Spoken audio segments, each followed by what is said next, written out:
Hey everyone, and welcome back to another Reddit compilation. Today I have prepared quite a few stories for you, another 30-ish minutes of storytelling. So I hope you can sit back, relax, and enjoy these stories. And of course, I hope you can also share your opinion on these in the comment section below. But without further ado, let's dive straight into it. Am I the asshole for telling my sister her baby isn't advanced? My sister had her first baby about a year ago, and ever since then, everything her child does is apparently genius level. I get that she's excited. I really do love my niece with all my heart. But it's become constant. If the baby claps, she says it's early development. If the baby says, Mama, she says most babies don't talk that clearly yet. If the baby stacks 2 blocks, she says she might have a future engineer. She's even hinted a few times that her pediatrician is very impressed, which I honestly think is just normal doctor politeness. At family gatherings, she will ask things like, Did your kids do this early? Or, Isn't she so advanced? It's always framed like a question, but it feels like she's fishing for validation that her child is ahead. The other day at dinner, she was going on about how her baby is definitely gifted because she recognizes animals in a book. I laughed and said, She's a normal baby. You're just biased because she's yours. My sister got visibly upset and said I was being dismissive and negative. She later texted me saying I embarrass her and that as her sister, I should hype her up instead of minimizing her child. I honestly didn't mean it cruelly. I just think every parent thinks their kid is exceptional, and it gets exhausting hearing constant comparisons. I wasn't attacking the baby, just the narrative. I've already apologized to her, and she seems fine, but I know my sister, and I can tell she's still a bit upset. Am I the asshole? Now, this is more of a complicated situation, but I must say that the OP is not asshole as per se. It's more of the time and place she chose to make this remark, because I feel like it could have been done better and in a more effective way. But nonetheless, I do think that she's not asshole for saying it, because obviously every parent will always say that their kids are the most genius kids on earth and they are the next Einstein or whoever. But just because the kid can recognize animals in an animal book doesn't mean that this kid will go and invent a new wheel. That's just there is a chance. There is a chance that is true, but it doesn't mean that that's going to happen. And especially if you're the kind of parent that compares your child to every single other child around you, that can become so exhausting and so annoying as well for other people. Because honestly, I don't want to hear or listen to you saying how your kid is genius when the only proof you have is literally those animals that she recognized in a book, which, by the way, is a normal progression for a kid, especially if they are in that environment. And that's it, like no other proof. You know, if your kid by the age of 3 can suddenly solve some kind of, I don't know, very complicated mathematic solutions, yeah, that kid might be genius, 100%. But in this occasion, I feel like it's just a normal child with their normal growth process, and that's it. And also, this kind of behavior from parents can have negative effects on the child in the future as well. So you gotta be very careful when you try to drive this narrative. But what do you think? Do you think OP was asshole, or is it validated to actually say this? Now, this next story got my blood boiling. I kid you not. Am I the asshole for telling my sister you are selfish and canceling her engagement dinner at my place? I have a younger sibling, and it seems like I am always helping her. In college, I would help her with essays, I would listen to her problems. If she got stuck somewhere, I would go and pick her up. She's 24 now, and it has got pretty clear that she doesn't reciprocate helping out or does any favors for family. My brother and I have both noticed it. I had a conversation with her about it, and she said she would do better. Recently, she asked if I could use my house to her engagement dinner, and I agreed. It was a big favor, in my opinion, and I have been helping plan it. My sister lives very close to my kids' daycare. I left work, and on the way home, there was a huge crash on the highway. I wasn't moving at all. It took me 4 hours to get home. My husband was also stuck in it. The daycare called asking where I was, and I told them I am trying to get there. They bill an extra $100 every 30 minutes you are late. I called my sister and asked her to pick up the kids and just hold on to them for a few hours until I can grab them. She told me no and that she wanted to relax tonight. I told her I really need her to do this favor because I was stuck and it didn't seem like I would be moving anytime soon. I told her I will Venmo her the money for the daycare, but to please pick them up. She told me no again and hung up. I ended up calling my mother in law, who is an hour away, and she was able to pick the kids up and stay at our place until we got back around 9. I was literally in traffic for 4 hours. To be honest, I have been pissed since that happened last Thursday. I have helped her over and over again, and she couldn't do me a simple favor when she is literally 10 minutes away from daycare because she wanted to relax. I talked it over with my husband, and we both agreed that we are done helping her. I sent her a text that said family is supposed to help each other, and it has become clear that she only ever wants help and is not willing to help. I told her I will not be hosting her engagement party and I will not do any favors anymore. She called and we got into a huge argument where I called her selfish and she called me pity. I want an outsider's opinion because I'm pissed about this whole thing. Holy, does this boil my blood. This is Oh my god, this literally pissed me off. I am pissed. I am literally triggered because of this. Cuz how selfish can people be? Especially if you live 10 minutes away. And also, what kind of daycare is this? 100 for every 30 minutes. That is insane to me. But still, it is so crazy. Literally, your sister calls you, asks you for a simple favor when you are also in progress with her doing you a favor. So surely you should at least help. But then you say, nah, I want to relax. I want to take it slow today. I don't want to go out of my way and help you. I don't know, this is mental to me. This is genuinely insane. You see, there's this one comment that I wanted to read out because this is genuinely a very good point. So I want you guys to hear this as well. Relationships are not transactional, but they are reciprocal. Remember that the next time you want to tell somebody you don't owe them shit.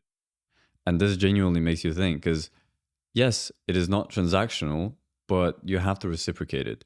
So please, guys, reciprocate any sort of favors, assistance, help, whatever that is, especially in your family, because it is truly important. And especially if you want them to help you, you should help them as well.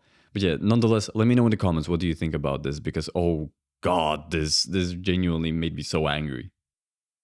Seems like today we have a bit of a sister topic overflow, or we have another one, another story about a sister. Am I the asshole for telling my sister to stop mommy jacking every conversation and to let me talk about myself? My sister has 2 kids, a 4-year-old and a 1-year-old. Ever since she got pregnant about 5 years ago, she pivots every conversation to pregnancy, breastfeeding, her kids, etc. We have a family group chat, and it happens anytime I try to text about something, no matter how important. When people are responding to me, she brings up something about being a mother, and everyone drops what I was saying and moves on to her. It's been annoying me for a while. This has happened for pretty much any conversation that happens. It only doesn't happen if she's asleep or not on her phone, so that's not often. She did it after I got engaged, when I was talking about my new job, when I was talking about my health, when I bought a house, etc. At the start of this week, I found out intense restructuring is happening at the company I work at, and my job situation is up in the air. I've obviously been very stressed about it and wanted to vent, get advice from my family members who have been in the workforce longer than I have. After no messages all day, I text the group chat. I sent a couple messages back and forth with a couple people in the group. Then my sister sends a picture of her baby talking about how he wants some milk. Conversation then turns to be about the baby, and I just got really upset because it happened once again, especially because I could tell by the lighting in the picture that it was taken hours earlier. I privately texted her asking, for once, can a conversation be about me without you mommy jacking it? She told me I need to grow up and that not everything is about me. She apparently then called our mom to tell her about it, and my mom told I was an asshole to send that text and that I need to lighten up. I'm assuming word got around because now no one will respond to anything I say in the group chat. Am I the asshole for telling my sister to stop mommy jacking every conversation and to let me talk about my life? This is once again one of those situations that are so annoying.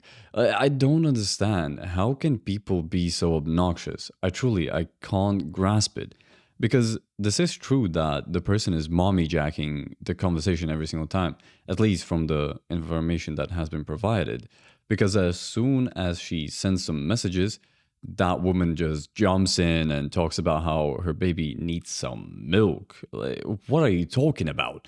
What it is so irrelevant as well. And it's so annoying as well when someone jumps into the middle of the conversation about something that makes no sense. Imagine you are talking to your friend about how you want to drink more water, and then the third friend suddenly out of the blue jumps in and says, "Oh, I really like the roof of my house." Hey, what are you talking about, bro? Get out of here. What are you on about? Right? So obviously my verdict on this one is that she's not an asshole for bringing it up, not an asshole at all in any sort of form or way in this conversation or the situation. Because even more so, she brought this issue personally in the DMs instead of addressing it in the group chat, which is a lot more mature. While the mother, by the way, the one that has children, went and called her mother and explained how her sister does this and that. Like, what are we doing here? So yeah, mommy jacking is also a crazy word to use.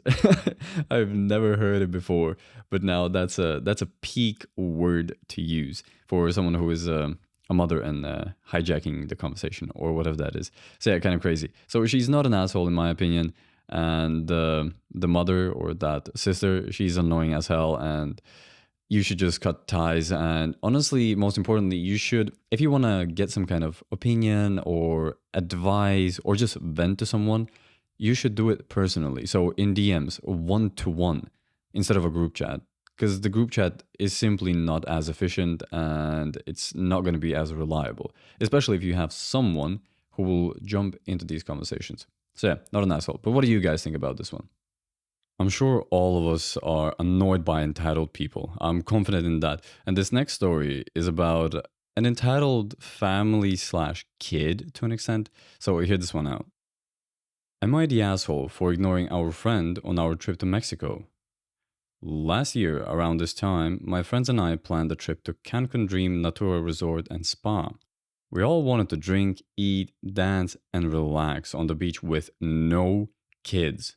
I'm the only one without kids, so I was really looking forward to spending time with just my friends to unwind. Every other trip before this was planned with the kids, but this time there would be no early bedtimes, no crying, no screaming, no sand in our drinks because kids think it's funny to throw sand. 1 week before the trip, one of the friends said she's bringing her 10-year-old. This woman can never tell her kid no. We had all warned her beforehand that if this happens, we weren't going to change anything. To say I was annoyed was an understatement, but I sucked it up. I still had two friends who were going child free and had no intention of changing any plans. My two other friends and I drank, we ate amazing food, we danced all night and spent the day at the beach. The friend with the kid expressed her frustration about the rest of us doing what we wanted and she couldn't. My response was pretty much, well, that sucks, but we are not going to change the entire point of this trip just because of your inability to tell your kid no. We invited her to do what we were doing multiple times, but her response was always, I can't, my kid wants to go, da da da da da. So there was definitely tension between the three of us and her the entire trip. When we were making our long way back home, all three of us got a really nasty message from her fiance, calling us bad friends and how dare we not revolve our entire trip around her and their kid. That she had a terrible time and it was our fault. I was like, pardon? That was pretty much the last straw for me. Now, I never tell my friends how to parent their children, but their daughter is so nasty. She is so spoiled and, like I've stated earlier, has never been told no. So you can understand how entitled this child is. My other friends are a lot more responsible when it comes to their children. Their children are polite, have a general understanding about boundaries, and they behave really well for 8 to 10-year-olds. My text back to him was pretty much, "We made these plans a year in advance, expecting us to be fine with the fact that you guys dropped it on us that your child was coming a week before we were leaving, and then expecting us to change everything and cancel all of our plans because you can't tell your kid no is not fair to us at all. That is a you problem, not ours." I would understand if something came up and she had no choice but to bring her kid. Well, things happen. People cancel. But that was not the case. Her fiance was home the entire time and her grandmother was looking forward to watching her granddaughter. But her kid freaked out about not being allowed to go on the trip and they couldn't tell her no. Now, her and her fiance are super pissed. Were we in the wrong here? I feel like this is an obvious not the asshole moment because clearly the family has issues. There are issues. The parents are not really capable of telling their kid no, or at least controlling the desires of that kid, which you don't have to necessarily control them, but you can't be letting them have everything and anything that they completely want or desire. You have to be able to tell them no. And in this case, it obviously seems like she's spoiled, the kid itself, and the parents themselves are also quite entitled. They think that just because they can't say no, the other ones shouldn't say no either. They should completely align with them and then do whatever they want. So yeah, this is annoying as hell. Personally, if those were my friends, I'd be so annoyed. But then again, I'm glad that's not the case. At least not yet, because we don't have kids. But still, I don't know. I would say they're not the asshole, and this is just a crazy story on its own, or the situation itself. But let me know what you think about this one. Do you know about friends who always ask for help but never want to help back? Then this next story is going to be that, but a lot worse. Am I the asshole for leaving my friend on the side of the road after finding out she stole nearly $800 from my account? I, 28F, had a friend Kat, 27F. We've been close for a while, and I've always been the stable one.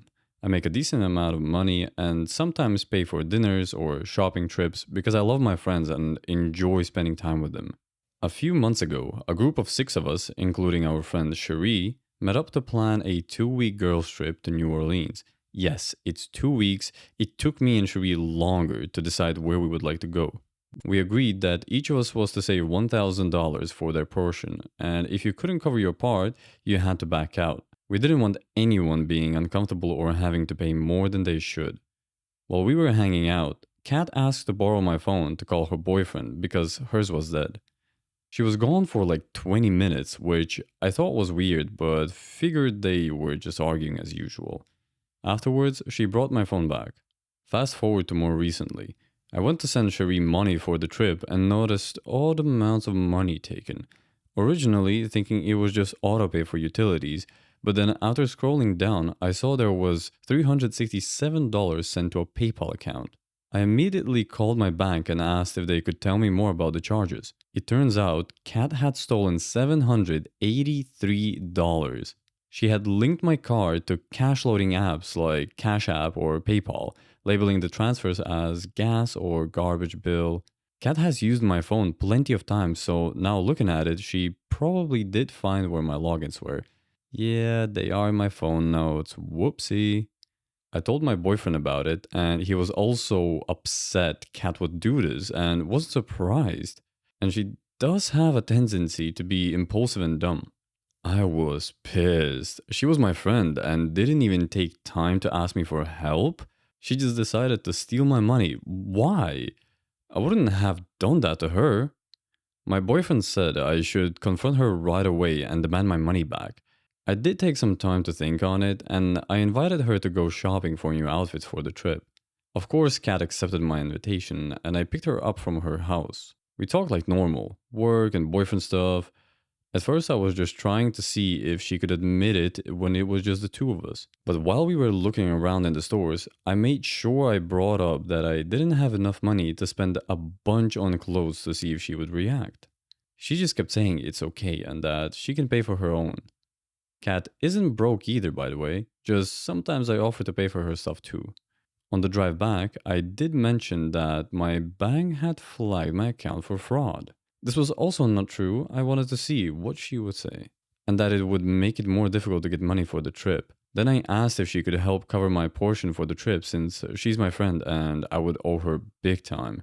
Kat was blunt and kind of rude. She told me she wasn't comfortable giving me money and told me that the group rule was if you can't pay, you don't go. Of course, she says this damn well knowing she stole money from me. I snapped at her and said I knew everything. She tried to deny it, then started her ugly cry. If that's rude, oh well. Claiming her boyfriend wouldn't help her and her hours at work were cut. I told her our friendship was over and she either pays me back all of it or I go to the police. She kept screaming and crying, but I wasn't buying it. We weren't too far from her place at all. I pulled over near a public bus stop that had an indoor seating area and charging stations, so I knew she would be fine, although she went in or not, I am not sure. It's like 10 minutes from her house. I told her to get out and call her boyfriend. Kat yelled at me and smacked me on the face before getting out. She slammed the door and I flipped her off and drove away. She's been blowing up my phone and calling me a bitch and anything she could for leaving her on the side of the road. Anyways, Cherie and the other girls and I still went to New Orleans. I went after Cherie waived the rule for me to help cover my missing portion after finding out. I will pay her back though.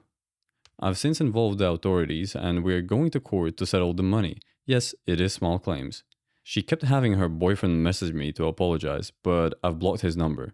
Some people in our extended circle think me dropping her off on the side of the road, even though it really wasn't, and it wasn't as dangerous regardless of what she did. Clearly, they got their information from her. Now, all I want to see is if I'm really the asshole or not. Now, this story is insane. Like, I don't understand how people can even be like that. How can they even behave like that? You literally stole money from your friend. First of all, that's the first red flag. Why are you stealing money from your friend when you can literally ask the friend for help? But then, when the friend asks you for help while you are stealing their money, which by the way, you are the reason why they don't have money, you have the audacity to tell them, actually, you are not allowed to go on trip anymore because if you can't pay for your part, then as written in the rules in the section 2.3, you must skedaddle skedoodle. Like, shut up. What are you talking about? Yes, the rule is there, but also you're stealing money from me. What are you on about? And then also twisting this story, telling others that, oh, she dropped me off on the side of the road. It was very dangerous. Like, what? Shut up, number two, because that was a bus station. It wasn't on the side of the road. But yeah, it is insane to me that people act this way, that they are so entitled and have the audacity to be the victim in a sense, when in reality, they've literally created the situation for themselves and they've done the other person wrong. So yeah, it's crazy to me. Obviously, OP is not the asshole. But what do you think? This next story is once again the kind of story that makes you question how do people really grow up like that? Am I the asshole for not leaving something to my estranged daughter and her kids after she cut us off? I have a terminal disease and I'm dying. I'm in my late 60s, and even before this, my health wasn't great. I'm a dad to 4 kids and a grandpa to 6 little kids, but I only know 2 of them. My oldest daughter was from a previous relationship of mine, while the rest of my kids were from my wife. My daughter's mother always put lies in her head about me and tried distancing us from each other, and it worked. She told me multiple times her stepdad was her actual dad, and I just stopped trying even though it hurt, and I just focused on my other kids who actually love and care about me. And with time, I got used to it. I wasn't even invited to her wedding, and that was the end of our relationship. We used to have very low contact, but after she got married, there was no contact between us whatsoever. I guess she must have been told about my sickness because last week she called for the first time in years, not to check up on me, but to ask about my will. She says because I was an absent and horrible dad to her, she and her kids deserve more from my will than my other kids who were always there, especially after I got sick. And I told her that she and her kids aren't getting anything from me because she clearly didn't need or want me, so she doesn't need my money. She went off on me, and even my ex is backing her and saying that she was always right about me. But I think, why should my kids have to share what I earned with my hard work with someone who actively hated me? Am I wrong here? This is what I mean about crazy people. How can you be so entitled? It is truly insane to me because you don't deserve anything from this father. First of all, you already completely dropped him off, told him that he's not your father, that you have your stepdad who's your real father, and also the ex-wife, completely crazy person. Like, what are you doing with putting lies into your kid's head? It's also insane. But the entitlement to not reach out to your dad, your actual biological dad, for years, years upon years, and then when he's about to die, you're like, sup, dad? So, I heard you're kind of dying, by the way. Low key, I think I should receive all the money that you got. Those those other kids of yours who were by your side all the time. Yeah. So about them, they don't deserve anything because they obviously were with you all the time, but I wasn't. So my kids and I deserve all of your money. Everything that you got in your will, we deserve that. Mental. Truly mental. So yeah, I don't know. It's crazy. But obviously the guy is not the asshole. And I really love this comment which says, not the asshole, and now that you know she knows, talk to lawyer. You may want to adjust it so she gets a single dollar. Make it so she can't contest your will. Again, a lawyer would know better. So yeah, I agree that the guy should 100% contact a lawyer and figure this thing out on his own, obviously, with a lawyer. But yeah, crazy situation on its own. And this last story is going to be on the side of, or the note of cheating. So this, after reading this one, you'll understand that there are subtle signs or even very much waving red flags that you can catch instantly. Am I the asshole for changing my underwear after a shower? My 40F partner, M45, thinks it's wrong that I change my underwear after a shower in the morning. I get up to take my dog for a walk early in the morning and put clean underwear on, then come home and have a shower and change my underwear. The walk is only 20 minutes, and this is now turned into an argument that I must be cheating. This morning, my underwear must have fallen from my arms as I was carrying washing to the laundry, and he messaged me saying that you left your spare underwear on the floor you take to work. Hilarious. I told him that I changed my underwear after a shower. It just doesn't feel right to put them on again. He's now saying that I must have to be fresh for work and demand that. So am I the bad guy here? Edit. I don't wear underwear to bed, so I have to put underwear on to take my dog for a walk. And then I put fresh underwear after my shower. Update number 2. He's adamant that no one else on the planet would put fresh underwear on after a shower if the ones they were wearing had only been worn for a short time. And people that do that only do it for one reason: to cheat.